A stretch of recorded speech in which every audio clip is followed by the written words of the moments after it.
Hello guys, welcome back to my channel Salesforce Treasures.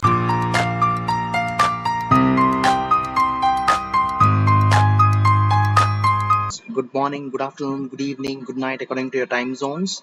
And today we will be going to start our journey in Agentforce. I know it's a bit late, but still we will be on the page by our hands-on Trailhead support and also by the hands-on which I will try to build in another playlist.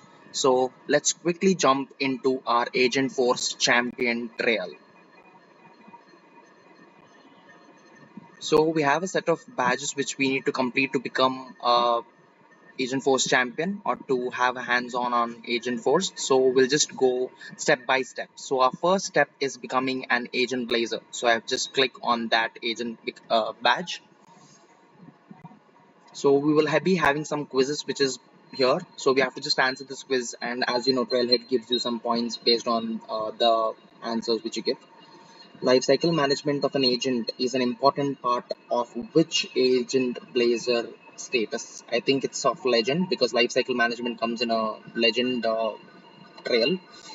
What's the main goal of agent blazer community? To connect like-minded individuals to share the best practice and collaborate on agent use cases.